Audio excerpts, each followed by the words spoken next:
حضور غوث پاک سرکار اسی ملک ایران کے جیلان میں تھے، ٹہل رہے تھے، آواز آئی عبد القادر بڑے ہو کے کیا بنو گے؟ حضور غوث پاک سرکار کہتے ہیں آواز آئی بادلوں سے، اے عبد القادر بڑا ہو کے کیا بنے گا؟ بڑا ہو کے کیا بنے گا؟ عاشق بنے گا کہ محبوب بنے گا؟ یہ دو ڈگر الگ الگ ہے، سمجھ رہے ہیں؟ وہ عاشق بیٹھا ہوا ہے، وہ دیکھو دیکھو کیسا حلیہ آپ نے بگاڑ کے رکھا ہے، یہ عاشق ہے، سمجھے آپ؟ محبوب الگ ڈپارٹ ہے، سمجھ گئے نا؟ یہ دو راستے الگ الگ ہیں، دو راستے الگ الگ ہیں۔ آواز عبد القادر عاشق بنے گا کہ محبوب بنے گا؟ گھر میں آئے، اپنی ماں سے لپٹ گئے، بولے میری ماں آواز آئی ہے عبد القادر کیا بنے گا؟ تو ماں نے کہا بیٹے جلد بازی میں کوئی فیصلہ مت کرنا، سوچ لے تو کیا بننا چاہتا ہے، یعنی آرٹ سائڈ سے، سائنس سائڈ سے تو بی ایم ایس کرنا چاہتا ہے، ایم بی بی ایس کرنا چاہتا ہے، تو کدھر جانا چاہتا ہے؟ ہاں تو قاری بننا چاہتا ہے، حافظ بننا چاہتا ہے، عالم بننا چاہتا ہے کہ مفتی بننا چاہتا ہے، ایڈوکیٹ بننا چاہتا ہے کہ جج، کیا بننا چاہتا ہے؟ وہ فیصلہ کر لے، اسی حساب سے تو فارم بھرے گا، کالم بھرے گا، تب تیری تعلیم اسی حساب سے ہوگی۔ کہتے میری ماں میں کیا کروں؟ تو غوث پاک کی امی کہتی بیٹا قریب میں ایک درویش اللہ والا رہتا ہے، اللہ والا رہتا ہے، بظاہر اس کے جسم پہ کپڑا تک نہیں ہے، اللہ والا ہے۔ شاعر نے کیا کہا؟ عشق انسان کو قلندر بو علی کرتا ہے، عشق پاگل نہیں پاگل کو ولی کرتا ہے۔ میں نے کہا میرے بیٹے عبد القادر وہاں ایک درویش رہتا ہے، جا کے اس سے ملو، اس سے پوچھو کہ میں کیا بنوں۔ غوث پاک گئے، سلام کیا، بولے او درویش، او بندے خدا، او ولی اللہ، اللہ کے دوست۔ فرمایا کیا بات ہے شیخ عبد القادر؟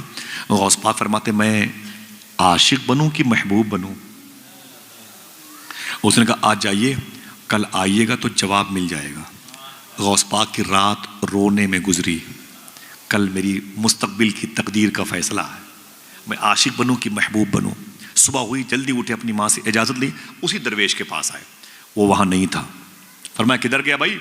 وہ یہاں پر درویش تھا، وہ کدھر گیا؟ لوگوں نے معلوم کیا کہا؟ بولے وہ تو رات میں مر گیا۔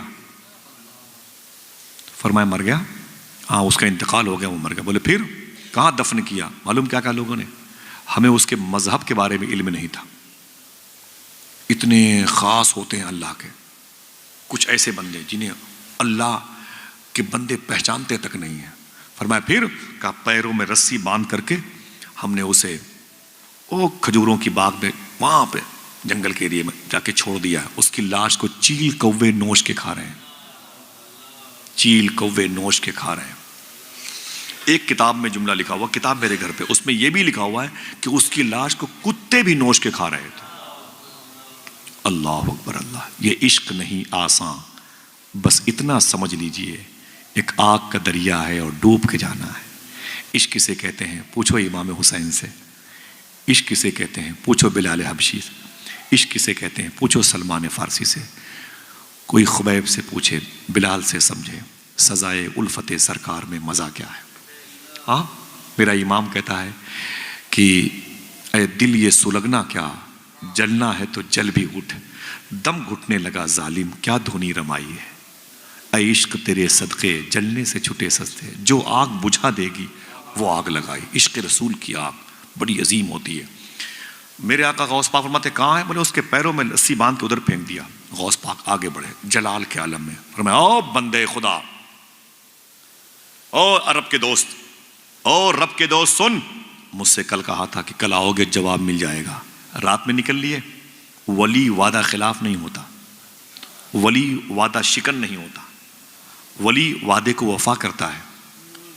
تم صداقت کے مجسمے تھے، تم رب کے دوست، تم نے ہم سے کہا کل آؤ گے جواب مل جائے گا، رات میں نکل لیے۔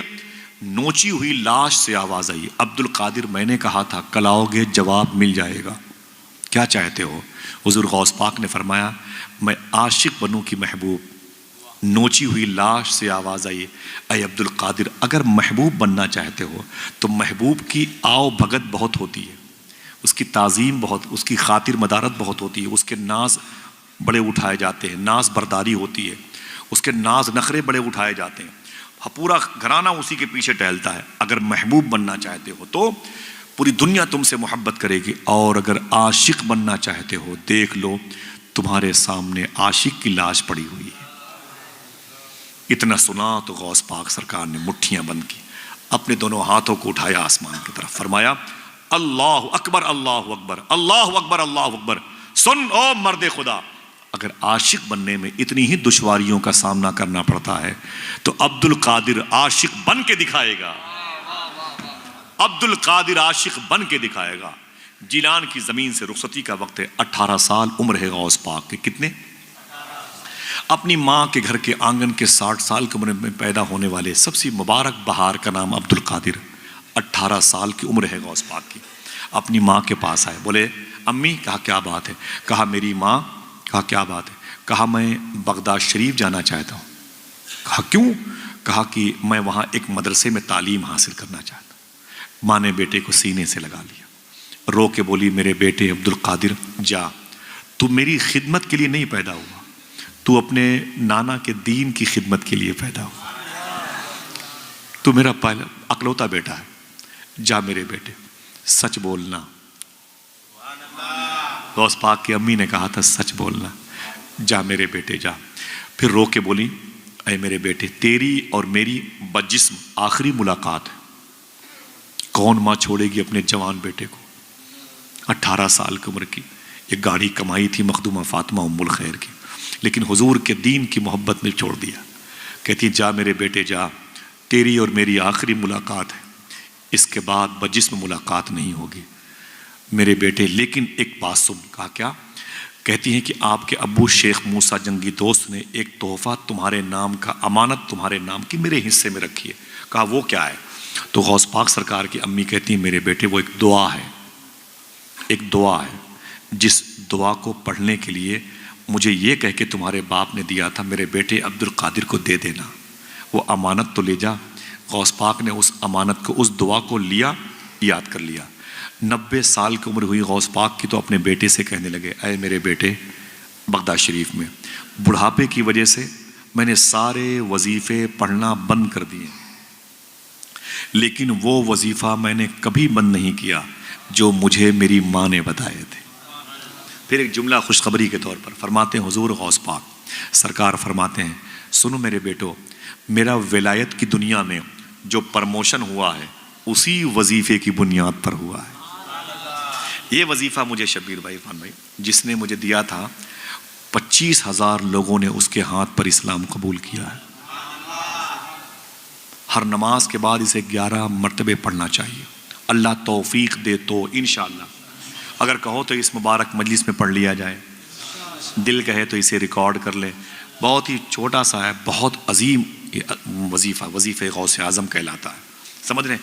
اس کو یاد رکھیے گا، بہت بہت نارمل ہے، اس کے اثرات جلدی مرتب ہوتے ہیں دلوں میں۔ پڑھیں بلند آواز سے، بسم اللہ الرحمن الرحیم، سب لوگ پڑھیں بسم اللہ الرحمن الرحیم۔ اللہ الکافی قصدت الکافی وجدت الکافی کفان الکافی لکل کافی ونعم الکافی وللہ الحمد۔ بس اگر یاد کر لو گے تو بہت بڑا نہیں ہے حضرت، بہت بڑا نہیں ہے، اسے یاد کر لو انشاءاللہ۔ کچھ ایسے بھی لوگ ہیں جنہیں میں نے بتایا نا، ان لوگوں نے پڑھا تو ان کو خوابوں میں غوث پاک کی زیارت ہوئی، بہت مبارک عمل ہے یہ، پڑھا کریں انشاءاللہ، دل سے بولیں انشاءاللہ، یاد کر لیجئے گا انشاءاللہ۔ حضور غوث پاک سرکار نے اپنی ماں کا بتایا وظیفہ، اپنی ماں کے قدم کو چوما، نکل گئے، ماں گھر میں رہ گئی، بیٹا بغداد آ گیا۔ کیا کہا تھا شاعر نے؟ وہ پہلا والا شعر، رونے میں یہ خطرہ ہے تالاب ندی ہو جاتے ہیں، ہنسنا بھی آسان نہیں ہے لب زخمی ہو جاتے ہیں۔ اسٹیشن سے واپس آ کر بوڑھی ماں یہ سوچ رہی ہے، پتے دیہاتی رہتے ہیں پھل شہری ہو جاتے ہیں۔ غوث پاک کی امی اپنے گھر میں رک گئی، غوث پاک بغداد شریف آئے، پہلے جیلان سے نکلے، ایک شہر کا نام ہے جنجان، جیلان سے جنجان آئے، جنجان سے ہمدان آئے، ہمدان کی زمین کیچڑ زدہ زمین، وہاں پانی بہت تھا، کیچڑ بہت تھا، ہمدان آئے، ہمدان ہی کی زمین پر احمد بدوی نام کے چوروں کے سردار، جو 60 ڈاکوؤں کے سردار تھے، غوث پاک نے سچ بول کر کے اس کو توبہ کرنے کی توفیق دلوائی۔ پھر ہمدان سے نکلے آگے بغداد، بغداد میں ایک محلے کا نام تھا باب العزج، باب العزج محلے میں ایک مدرسے کا نام تھا نظامیہ، اس مدرسے کے فاؤنڈر کا نام تھا شیخ ابو سعید مخزومی، اسی مدرسے میں غوث پاک نے 7 سال تعلیم حاصل کی۔ کتنی؟ تھک گئے؟ ہاتھوں کو اٹھا کے بولے یا غوث اعظم، بولو بولو بولو یا غوث اعظم، لبیک یا غوث اعظم۔ ماں بہنیں بیٹھی ہوئی ہیں، اس شہر کی کئی مبارک میری ماں کی عمروں کی خاتون بغداد شریف گئی تھی حضرت۔ اب کی میں میرے دوست سے بات کر رہے تھے، اب کی ایک خاتون گئی تھی جو بغداد شریف سے غوث پاک کے روضے کو دیکھا تو نکلنے کو تیار نہیں تھی، 4 دن تک وہ نکلی نہیں غوث پاک کی بارگاہ سے۔ کازمین میں ٹھہرایا گیا تو ان کے ٹور والے نہیں، گجرات کی تھی قریب کی، تو ٹور والے نے کہا کہ اماں چلو چلو، آپ نے کھانا نہیں کھایا 2-3 دن سے۔ بولے نہیں جاؤں گی، میں یہیں مرنا چاہتی ہوں۔ مجھے نہیں معلوم تھا کہ غوث پاک کا روضہ اتنا پیارا ہے۔ بوڑھی عورت، میں سب بھول گئی، اپنے بیٹے بہو بیٹیوں کو سب بھول گئی۔ تو ٹور نے کہا کہ اماں چلو کربلا چلنا ہے۔ بولے کیا کرنے؟ بولے وہاں کیا؟ بولے حسین کا دربار ہے۔ بولے حسین کو میں نے غوث پاک کے روضے پہ دیکھ لیا ہے، علی کو بھی دیکھ لیا ہے، سارے بغداد کے بزرگ، میں کہیں نہیں جاؤں گی، میں نے سب کو یہیں دیکھ لیا ہے۔ اللہ اکبر، ایسے عاشق ہوتے حضور غوث پاک کی بارگاہ۔ سمجھے آپ؟ دعا کرو اللہ سب کو حاضری کی توفیق عطا فرمائے، آمین آمین آمین۔ میرے آقا حضور غوث پاک نے 7 سال تعلیم حاصل کی، 18 سال کی عمر میں آئے تھے، 18 7 25 کتنی؟ بولو، تھک گئے؟ بولو بولو، 25 سال عمر ہوئی غوث پاک کی۔ کیا بچپن میں وعدہ کیا تھا اپنے ہاتھوں کو اٹھا کے؟ عبد القادر عاشق بن کے دکھائے گا۔ ابھی تک تھیوری حاصل کی، کتابوں کا علم حاصل کیا، اب حضور غوث پاک نے اس بچپن میں کیے ہوئے وعدے کو وفا کرنے نکلے ہیں، اب عاشق بننا ہے۔ کھال کھچتی ہے کٹتی ہے گردن، عشق کرنا تماشا نہیں ہے۔ سمجھ رہے نا؟ عشق کرنا تماشا نہیں ہے، یہ عشق نہیں آسان، بس اتنا سمجھ لیجئے ایک آگ کا دریا ہے اور ڈوب جانا نہیں ہے، ڈوب کے جانا ہے۔ ڈوب تو سب جاتے ہیں، ایک سے ایک لفنگے ڈوب جاتے ہیں، لیکن ڈوب کے کراس کرنا ایک آگ کا دریا ہے۔ ایک صاحب نے کہا میرے مولا میں عاشق بننا چاہتا ہوں۔ کہا اوپر دیکھ۔ دیکھا تو خون کی لکیریں نظر آئیں زمین سے لے کے آسمان تک۔ بولے میرے مولا یہ لکیریں کیسی ہیں خون کی؟ رب نے فرمایا کہ میری راہ میں آنے والے میرے دوستوں کے خون ہیں، گزرے گا ان پلوں سے، ان وادیوں سے گزرے گا، چیخ پڑا میں نہیں گزر سکتا جب تک تیری توفیق نہ ہو جائے۔